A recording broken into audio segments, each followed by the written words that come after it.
é melhor fazer alguma coisa do que nada fazer. Porque a gente vai aprendendo e repassando.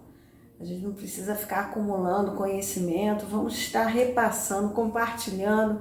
Essa é a onda da modernidade. E aquilo que eu tenho aprendido, passado, eu quero compartilhar. Em março de 2019, depois de um período onde fiz análise, terapia, tentando entender, compreender o processo da pessoa Luciana, comecei a desenvolver a terapia da escrita. Mas não é sobre terapia da escrita que eu quero mostrar para vocês. Mas eu quero mostrar para vocês que tudo tem um começo. E um começo onde você nem imagina que possa ser o fundamento para uma nova expectativa. E eu comecei a fazer essa terapia, comecei a escrever, ganhei o hábito da escrita, o prazer em escrever. Depois desse processo, comecei a escrever um diário e comecei a escrever também pensamentos, montar um texto literário. Desse texto literário eu comecei a mostrar para algumas pessoas imparciais de minha confiança, e esse material elas acharam bem interessante. Eram textos de aproximadamente 30 linhas e que expressavam algumas opiniões minhas, principalmente opiniões de expectativa de vida, de pensamentos, nem nada de opiniões políticas ou controversas. Reflexões sobre a vida e sobre aspectos do cotidiano de cada pessoa. E comecei então a perceber esse prazer em escrever. Sou formada em turismo, sou formada em administração, sou formada em teologia, né?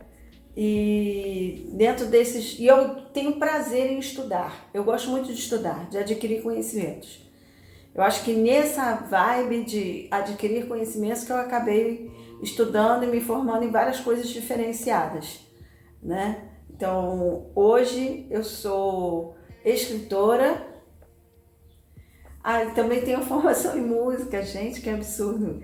Eu esqueci por alguns instantes que eu fui regente por 14 anos, eu fui professora de canto. Fui muito feliz nessa profissão, foi a minha principal profissão por muitos anos e hoje eu me considero realizada nessa profissão. Foi muito legal trabalhar com isso. Hoje eu quero trabalhar com outras coisas, adquirir novas experiências e produzir novos frutos. Isso é muito importante quando nós conseguimos ter essa consciência que nós não temos um único talento. Temos vários talentos que nós podemos realizar ao longo da vida e agora eu estou desenvolvendo esse prazer de escrever e ser escritora, que está sendo assim um prazer muito grande, uma alegria, eu quero dizer, uma alegria muito grande poder trabalhar dessa forma. Particularmente não consegui me realizar completamente, algumas coisas eu consegui realizar, mas queria continuar nesse processo de reconhecimento, de entrega, de conhecimento, de produção, de produzir frutos. É muito legal quando você consegue compreender que você tem vários talentos e você pode desenvolvê-los, né? E aí você escolhe uma principal razão para aquele momento e fazer bem, se dedicar àquele momento, àquele produto que você está construindo, né? Quando eu fui escrever o livro, eu percebi algumas dificuldades como uma recém-escritora. Algumas dúvidas surgiram à minha mente, à minha cabeça, e aí eu criei um método, a partir da minha experiência, criei um método que vai facilitar para que outras pessoas que queiram também entrar nesse mundo da escrita, e que muitas vezes você pensa que não serve, ou que não consegue, ou que talvez nunca tinha pensado nessa possibilidade em escrever. Eu gosto de falar, inclusive no meu método, eu cito esse exemplo. A escrita, hoje nós temos a tecnologia, estou usando a tecnologia para falar com vocês. Então, essa tecnologia facilita a comunicação, que era a principal função da escrita, da grafia, era a comunicação. Essa era a principal função da escrita. Hoje, com o uso da tecnologia, eu gravo áudios, né? Eu gravo vídeos, eu tenho outras possibilidades de me comunicar e não só prioritário a escrita. Então a escrita, ela não perdeu a sua função, mas ela conseguiu galgar uma outra vertente, que é a vertente da arte por si só. Então hoje nós temos a escrita como um artigo de luxo. Posso dizer assim, eu cito como exemplo o relógio.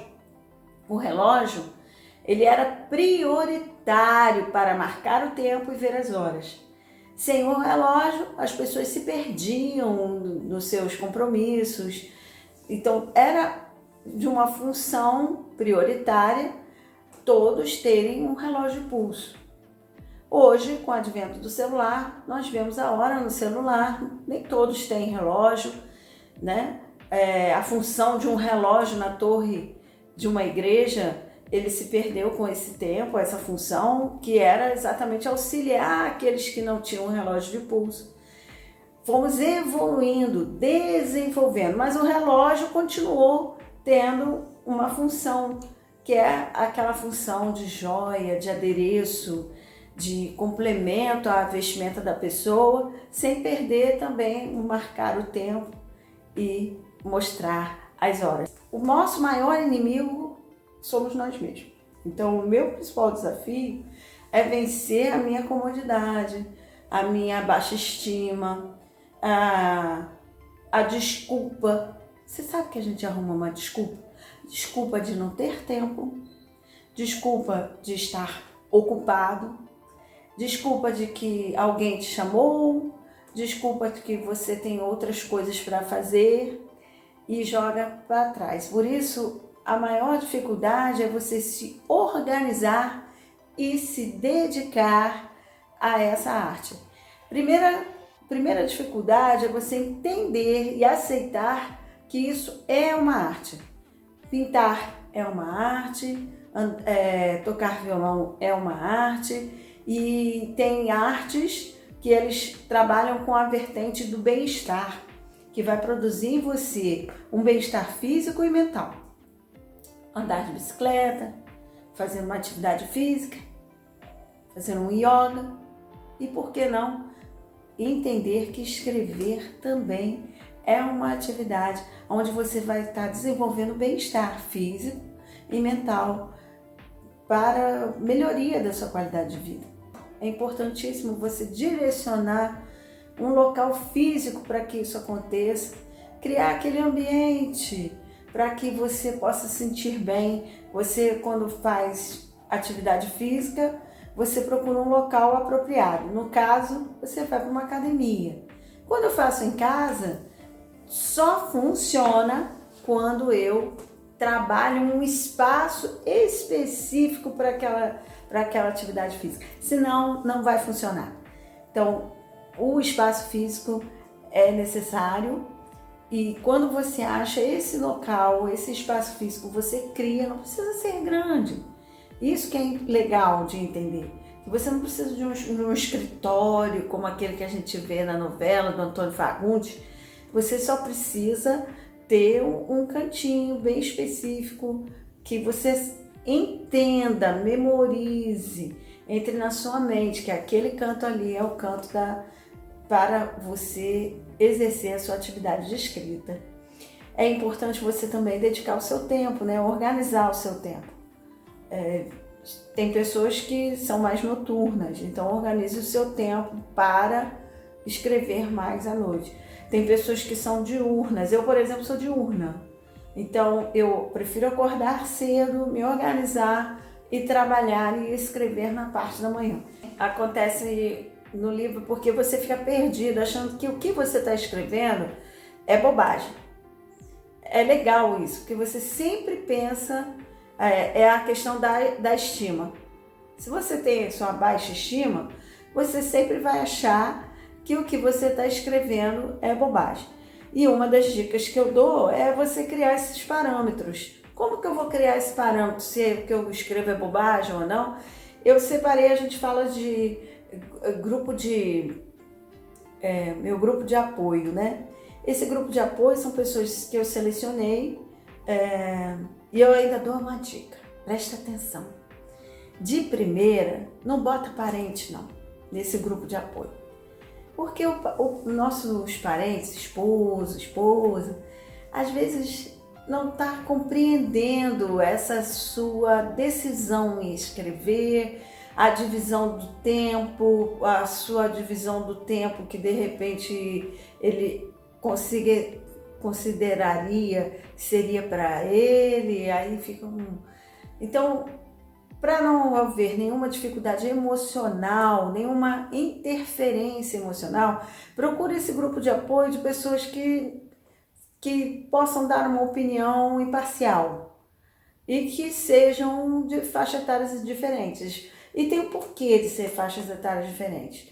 Porque quando a pessoa não precisa entender o assunto que você está escrevendo, mas ela precisa compreender o que você está escrevendo. Então, se você mostra com pessoas de diferentes faixas etárias, mesmo que não seja direcionado para aquele grupo de idade, mas ele vai entender. Ele vai, poxa, eu mostrei para o meu filho de 14 anos o meu livro e ele entendeu o que eu quis dizer no livro, né? Ele mostrei algumas partes, ele entendeu o que eu quis dizer no livro, mas ele falou claramente, isso não é coisa de adolescente. Falei, não é coisa de adolescente. Mas você entendeu? Entendi. Você gostou? Gostei. Então, esse é o parâmetro que a gente tem que ter. Ter esse parâmetro de pessoas com faixas etárias diferentes, que sejam imparciais. Esse grupo de apoio, onde você vai ter essa noção. Pô, eu não estou escrevendo bobagem. O que eu estou escrevendo está sendo claro. Pode ser entendido. Isso vai te dando uma força e uma posição daquilo que você tem que escrever. Isso é muito importante. A criatividade, ela é um derivado, é uma derivação, é uma palavra derivada de criar. Então, tudo já foi criado. Temos aí, todas as palavras já foram criadas, as pontuações, as vírgulas, as concordâncias. Então, você apenas precisa começar a produzir. Quando você entra em ação, você já está sendo criativo.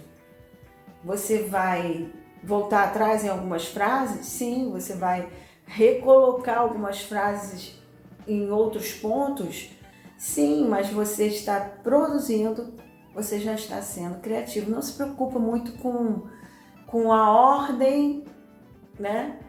Se preocupa sim com a clareza do pensamento. Não se preocupe com a perfeição. Eu ouvi de um curso da Laura Bacelar, que a gente vai estar falando bastante dela também, que não existe texto pronto, não existe texto perfeito. Existe aquilo que nós queremos passar e expressar naquele momento. Então, muitas vezes a gente prepara um texto, o texto está pronto. O seu pensamento foi expresso ali, o seu desejo, o seu sentimento, a sua comunicação foi feita e você fica tão preocupado com a perfeição que você pode destruir aquilo que realmente nasceu de coração, de uma produção tranquila, de coração, de sentimento. Então, não se preocupe muito com perfeição, né? Se preocupe em ser claro, em ser objetivo, em escrever com o coração. Esse eu acho que é o mais importante.